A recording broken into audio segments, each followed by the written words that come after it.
그날은 평범한 하루처럼 시작되었습니다. 해가 뜨고 아이는 여전히 열에 시달리고 있었으며 부모는 밤을 거의 뜬 눈으로 지새운 상태였죠. 사람들은 흔히 조선시대 사람들이 미신을 맹신했다고 말합니다. 아이가 아프면 무당부터 찾았고 굿부터 버렸다고 쉽게 판단하곤 하죠. 그런데 조금만 들여다보면 그 선택은 믿음이 아니라 막다른 선택지에 가까웠다는 점이 보입니다. 그 시절 부모들에게 아이의 병은 단순한 증상이 아니었습니다. 원인을 알 수 없었고 예측도 불가능했으며 내일을 장담할 수도 없었죠. 그래서 이 이야기는 굿에 대한 이야기가 아니라 아이를 살리려 했던 한 가족이 관아로 불려가게 된 과정에 대한 이야기입니다. 이제부터 그날 이후 어떤 일이 벌어졌는지 차근히 따라가 보겠습니다. 아이가 처음 아프기 시작한 건 해가 진 뒤였습니다. 열은 갑자기 올랐고 숨소리는 거칠어졌으며 밤이 깊어질수록 울음은 잦아들지 않았습니다. 약을 구할 방법도 마땅치 않았고 의원은 멀었습니다. 부모는 서로를 바라보며 같은 생각을 했을 겁니다. 이대로 두면 안 되겠다는 생각 말이죠. 그 순간 떠오른 이름이 무당이었습니다. 이 선택은 충동이 아니었고 오랜 고민 끝에 나온 것이었습니다. 주변에서 아이를 잃은 집안 이야기를 이미 여러 번 들었기 때문이죠. 그 집들 중 상당수가 아무것도 하지 않았다는 공통점을 갖고 있었습니다. 부모는 최소한 후회는 남기고 싶지 않았을 겁니다. 굿은 몰래 진행되었습니다. 사람들의 시선을 피하기 위해 집 안쪽에서 소리가 밖으로 새어나가지 않게 말이죠. 북은 천으로 감쌌고 촛불은 최소한으로 밝혔습니다. 아이 곁에서 부모는 손을 모으고 아무 말도 하지 않았습니다. 그저 이 밤이 무사히 지나가기를 바랐을 뿐입니다. 문제는 그 다음 날이었습니다. 아이는 여전히 낫지 않았고 집안에는 기운이 가라앉아 있었습니다. 그때 마을 어귀에서 관아 사람이 왔다는 소식이 전해졌습니다. 부모는 그 말을 듣는 순간 아이의 병보다 더 큰 공포를 느꼈을 겁니다. 이유를 묻기도 전에 이미 답을 알고 있었으니까요. 관아에 불려간 이유는 단순했습니다. 굿을 했다는 소문이 있다. 누가 보았는지, 누가 들었는지는 중요하지 않았습니다. 소문이 돌았다는 사실 하나만으로 이미 문제는 시작된 상태였죠. 부모는 아무 말도 하지 못한 채 관아로 향했습니다. 조선에서 무속은 애매한 위치에 놓여 있었습니다. 완전히 허용되지도 않았고 그렇다고 완전히 금지된 것도 아니었죠. 국가는 유교 질서를 바탕으로 사회를 운영했지만 현실에서는 수많은 사람들이 무속에 의지하며 살고 있었습니다. 이 모순이 바로 문제의 출발점이었습니다. 관아의 관심은 굿 그 자체에 있지 않았습니다. 아이가 왜 아팠는지, 부모가 얼마나 절박했는지는 기록에 남지 않았습니다.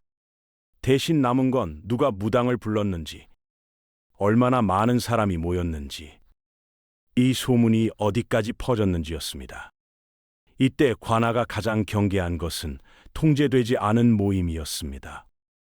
사람들이 국가의 설명이 아닌 다른 설명을 공유하는 순간 질서는 흔들릴 수 있다고 보았기 때문이죠. 굿은 종교 행위라기보다 사람들이 감정과 불안을 한 곳에 모으는 장치였습니다. 그래서 무속은 늘 관리의 대상이었습니다. 등록된 무당, 허용된 범위, 정해진 장소, 이 틀 안에서는 어느 정도 묵인되었습니다. 반면 개인이 사사로이 굿을 버리거나 이웃의 입에 오르내릴 정도로 알려지면 문제가 되었습니다. 부모는 관아에서 질문을 받았습니다. 누가 먼저 무당을 부르자고 했는지, 다른 집도 함께 참여했는지, 앞으로도 이런 일을 할 가능성이 있는지 말이죠. 아이의 상태에 대한 질문은 거의 없었습니다. 이 순간부터 상황은 완전히 달라집니다. 부모는 아이를 살리기 위한 선택을 설명하고 있었지만 관아는 질서를 위협할 수 있는 행동을 확인하고 있었습니다. 같은 행동을 두고 전혀 다른 기준이 적용되고 있었던 셈이죠. 이 간극이 결국 문제를 키웠습니다. 실제 기록을 보면 구술했다는 이유로 불려간 사례는 생각보다 자주 등장합니다. 처벌은 경우에 따라 달랐지만 공통적으로 반복되는 문장이 하나 있습니다. 사사로이 굿을 행하였다. 이 문장은 죄의 내용이 아니라 죄의 성격을 규정하는 말이었습니다. 사사롭다는 표현은 국가의 관리 바깥에서 이루어졌다는 뜻이었기 때문입니다. 그 점이 가장 큰 문제였습니다. 부모는 결국 훈계를 받고 돌려보내졌을 수도 있습니다. 혹은 벌을 받았을 수도 있고, 다시는 이런 일을 하지 않겠다는 서약을 했을 수도 있죠. 기록은 그 이유를 자세히 전하지 않습니다. 하지만 한 가지는 분명합니다. 그날 이후 그 집은 달라졌을 겁니다. 굿을 하더라도 더 숨기게 되었고, 이웃의 시선을 더 의식하게 되었으며, 아이의 병보다 소문을 더 두려워하게 되었을지도 모릅니다. 이것이 바로 조선 사회의 작동 방식이었습니다. 국가는 미신을 없애려 하지 않았습니다. 대신 미신이 질서 밖으로 나가는 것을 막으려 했습니다. 사람들이 무엇을 믿느냐보다 그 믿음이 어떻게 퍼지느냐가 더 중요했기 때문이죠. 그래서 굿은 늘 경계의 대상이었습니다. 결국 관아에 불려간 이유는 굿이었습니다. 하지만 더 정확히 말하자면 통제되지 않은 방식으로 불안을 처리했다는 점이 문제였습니다. 아이는 병들었고 부모는 절박했으며 국가는 그 절박함을 관리하려 했습니다. 그래서 이 이야기는 단순한 미신 이야기가 아닙니다. 한 가족의 선택이 어떻게 사회 질서의 문제로 바뀌는지, 그리고 그 과정에서 무엇이 지워지는지를 보여주는 사례입니다. 기록에 남은 건 굿이었고, 기록에 남지 않은 건 부모의 마음이었습니다. 조선에서 굿은 믿음의 문제가 아니었습니다. 그건 통제의 문제였고, 통제되지 않는 행동에 대한 국가의 불안이었습니다. 그래서 관아에 불려간 이유는 늘 이렇게 정리됩니다.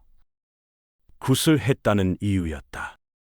굿을 했다는 이유로 불려갔지만 문제는 굿이 아니었습니다. 이런 역사 속 이야기들이 계속 궁금하시다면 구독과 좋아요로 함께 해주세요. 다음 이야기에서도 기록에 남지 않은 이유들을 들여다보겠습니다.